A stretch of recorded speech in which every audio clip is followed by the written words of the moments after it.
Welcome back to Newsmax Now. Let's take a look at some of the stories that are making headlines around the globe.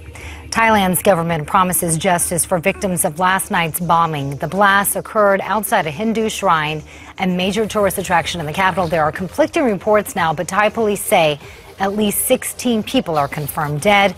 Many others are wounded. And nearly 100 are dead as airstrikes in Syria continue. A market now lays in ruins after the latest rounds of attacks. The high death toll makes this round of airstrikes now the deadliest of the civil war between Syria and the Islamic Army. Wreckage from an Indonesian plane that went missing over the weekend has been spotted in western Papua. The flight lost contact halfway to its destination on Sunday. Company officials say relatives of the victims will soon be taken to the crash site to help identify the victims.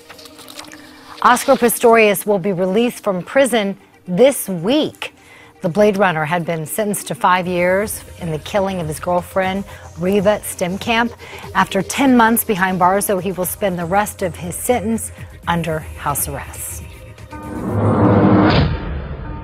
All right, thanks, Miranda. The president of the African nation of Chad, Idris Deby, was recently claiming that Boko Haram's leader had been wounded and replaced. Deby added that he was certain that Boko Haram, which has allied itself with ISIS, had been decapitated. Those were his words. But just yesterday, Boko Haram's leader, Abubakar Shekau, reportedly released an audio recording which said, quote, "Infidel media published that I am dead or sick and can't speak. This is an utter lie. If this was true, how can I speak to you now?" With us now for more on this is Newsmax chief Washington correspondent John Gizzi. John, your new column on Newsmax.com is based on this report and conversations with experts on Islamic extremism in Africa. Now, this is an audio recording, not a video message. Is it possible that Abubakar Shekau is wounded? He could be wounded, and according to the BBC, Shekau was much more mellow, that's their words, in his comments than he normally is.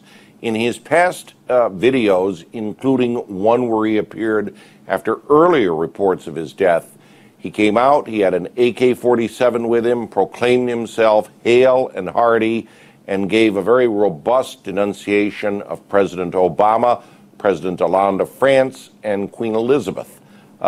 In this one, he was very subdued, but once again, according to the translation, and this is important, declared allegiance between Boko Haram and ISIS, as he's done on at least one occasion before.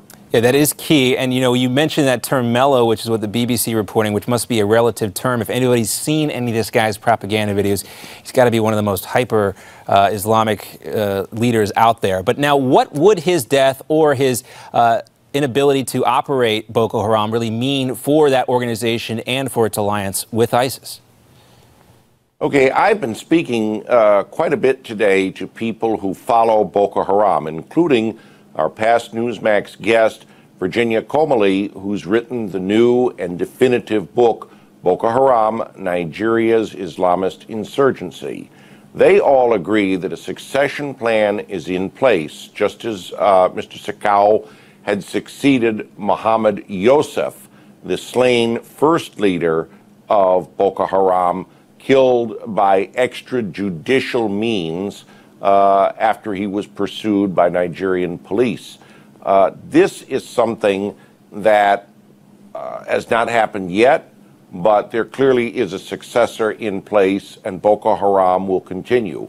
One other factor they point out, when Muhammad Buhari was elected president of Nigeria earlier this year in a very fair election, the former military strongman of Nigeria, who now has embraced democracy, seemed to be the person who could best finish off Boko Haram. He virtually declared war on election night with the terrorist group, but now he says he's willing to negotiate with its leadership. All of this means Boko Haram will be on the scene for a while, and the United States will be watching. I might add, I talked to a spokesman for the CIA. They were not willing to comment on any of the rumors about the allegedly slain leader who turned out alive after all. Well, we've seen the video, we've heard the audio recording. Folks can find that, and they make sure they tune in and catch your column. When you look at this, John, with about 30 seconds left to go here, your take is that the African authorities, they don't have a good handle on Boko Haram at all, and they are expanding as opposed to contracting. Well, look at it this way. There's been documentation that Boko Haram has worked with its sister terrorist groups in the Central African Republic, Chad, and Cameroon, which was allegedly where Mr. Shekau was hospitalized before he made his appearance. Yeah, very concerning I would say indeed. they've already certainly spread. Very concerning indeed. John Gizzi, make sure everybody checks out Newsmax.com for his latest column. Always great to talk to you, John. Oh. All right, much more coming up here on Newsmax Now, including one of our favorite segments of the day, headlines and punchlines. Welcome, everybody. Hope you have fun. Well, good news. After the break, we'll tell you what Jimmy Fallon had to say about that good news. And you can guess Donald Trump is probably involved.